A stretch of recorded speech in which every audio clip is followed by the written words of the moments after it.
PR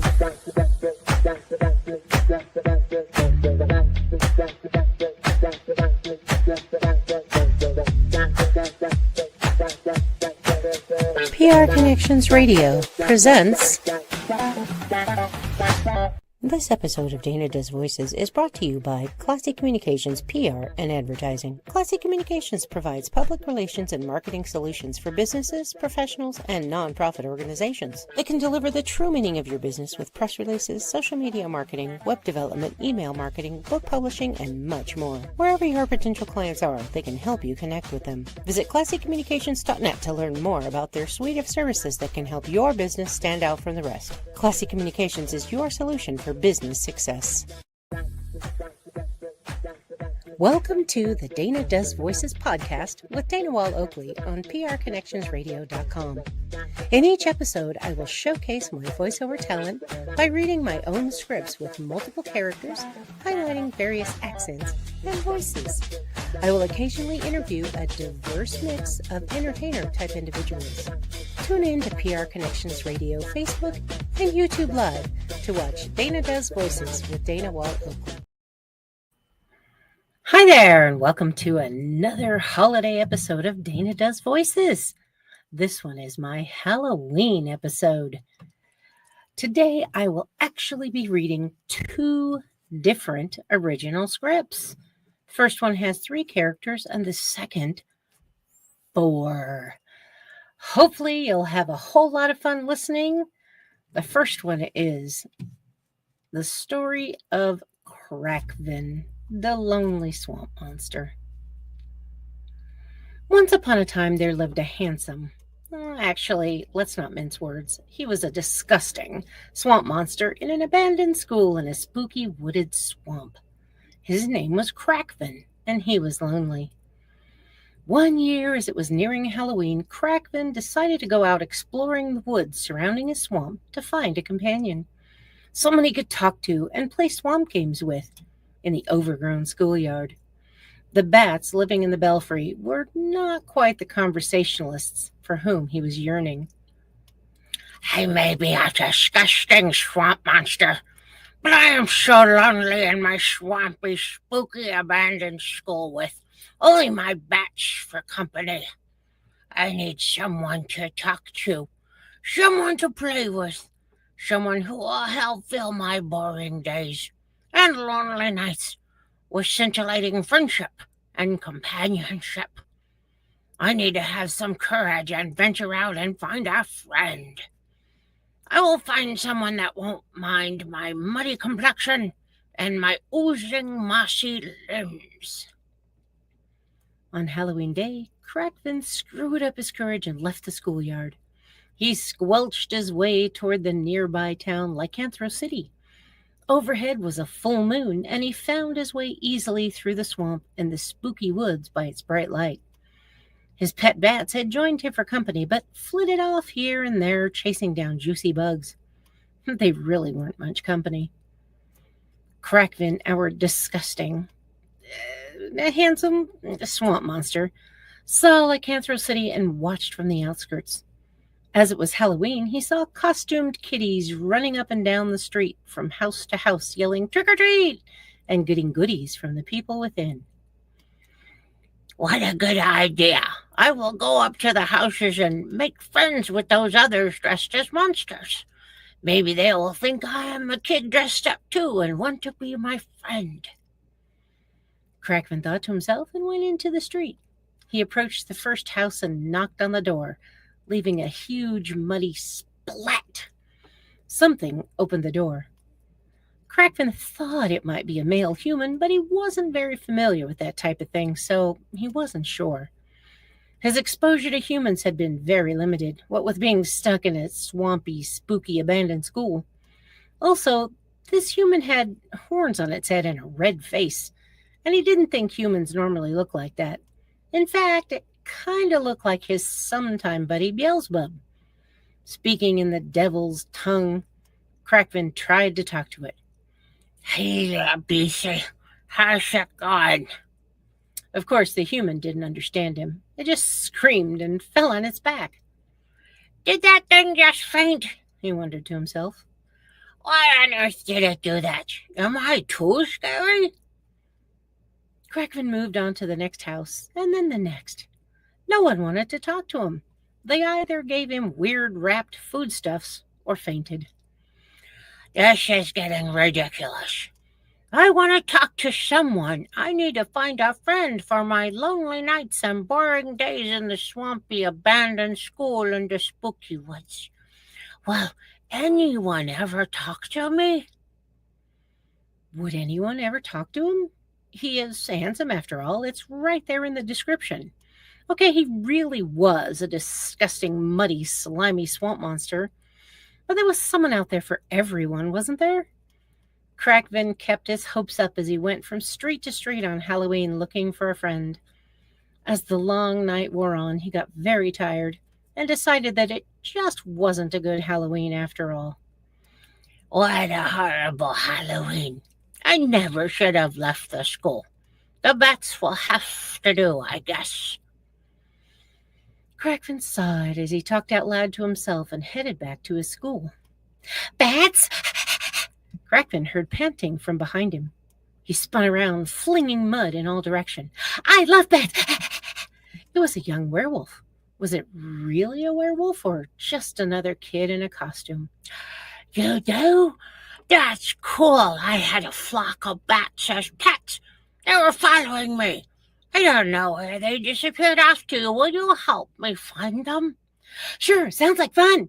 My name is Pete the Wolf. Oh! Thanks, Pete. Let's go. Are you a real werewolf or just some kind of human thing that's not afraid of me? I'm really a werewolf. Halloween is the only night I can come out without scaring people. And it's a full moon on Halloween this year, which is great. I live in the spooky woods just outside town. Hey, me too. I'm right in the middle of the woods in a swampy, abandoned school. Oh, wow, wow, wow, wow. I'm actually right near there. This is fabulous. I'm so excited to have a new friend. Me too. This is going to be so much fun. They headed off back to the swampy abandoned school, searching for the bats along the way. They discovered they had so much in common. Pete loved the woods, loved bats, and loved to play fetch. Crackvin loved those things too, and he loved to throw the ball. How much fun they were going to have together. Crackvin finally had a friend. Now he wouldn't be so lonely. They found the bats on their way to the schoolyard and wrangled them back into the belfry, where bats belong. Pete had a great time looking for bugs to feed the bats. It looked like it wasn't such a horrible Halloween for Crackvin, or for Pete, after all. That is the end of Script 1, The Soliloquy of Crackvin. Next up, we have another script. We're doing 2 today for Halloween. This one's sort of Halloween related because it does feature our favorite anti-hero, Rory, the homicidal teddy bear. It's called Kevin's New Friend. We have 4 characters. In North Shore City in the Aberronity Mountains, Kevin the chef was super excited. He had just purchased a new assistant for his kitchen. Yes, I said purchased.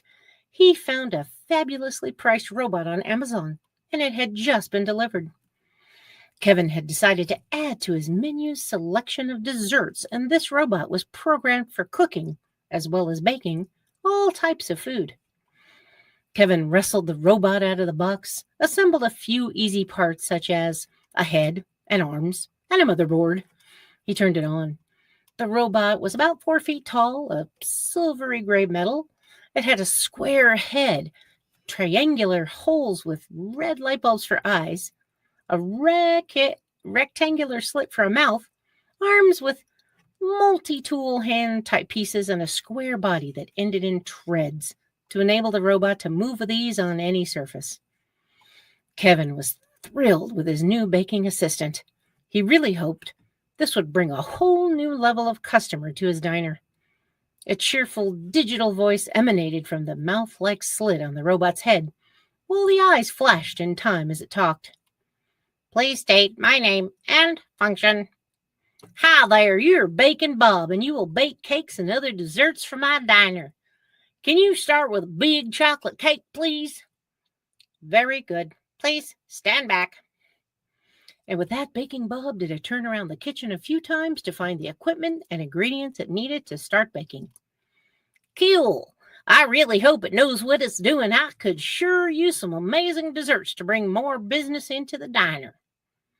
Baking Bob started measuring and whisking and stirring what it needed according to the programmed instructions for big chocolate cake.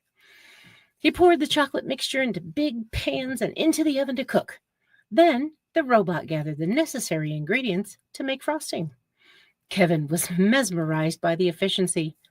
After watching for a few minutes, he started his own preparations for the dinner rush. Tonight's special was chicken fried steak and gravy with mashed potatoes.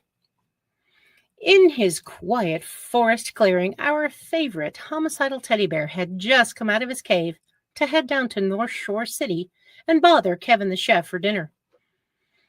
Maybe he could sneak a snack of a diner or two, although he had once promised Kevin not to eat his customers. Oh, well, thought Rory. Will he miss a yummy customer or two? Maybe he'll have a tasty fish dinner and I can keep his promise. Rory knew the promise to not eat diners was Kevin's promise, not his, but he kept it so he could keep going back for an easy meal. As Rory made his way out of the clearing and down the mountain to the city, he thought about the difference between customer snack and fish snack. The internal demon couldn't tell you if one was better than the other. Both were pretty high on his "that's yummy" list. Rory entered Kevin's diner through the front door and headed for the kitchen. A couple of people were sitting at a table eating dinner. Rory thought about eating them for a minute, but then decided to see if Kevin had any fish on the menu first. He planned to do a comparison and see which was actually better. Baking Bob looked up from putting the finishing touches on his big chocolate cake to see a mysterious figure in the doorway. Baking Bob, being a robot, was not startled, but Kevin looked up and jumped back. He bumped into Baking Bob, causing him to jostle the big cake, which promptly collapsed. Oh no, the big cake has collapsed. Yaks, Rory, you scared me. I thought you were going to come in the back door so you wouldn't upset my customers. That was your rule, not mine. I wanted to see if anyone was dining I could snack on, but then thought you might have fish. Can I do an experiment and compare them? Well, no, thank you. If you eat my customers, they can't come back. Then I'll have to bring in the sheriff to catch you and lock you up. Bummer.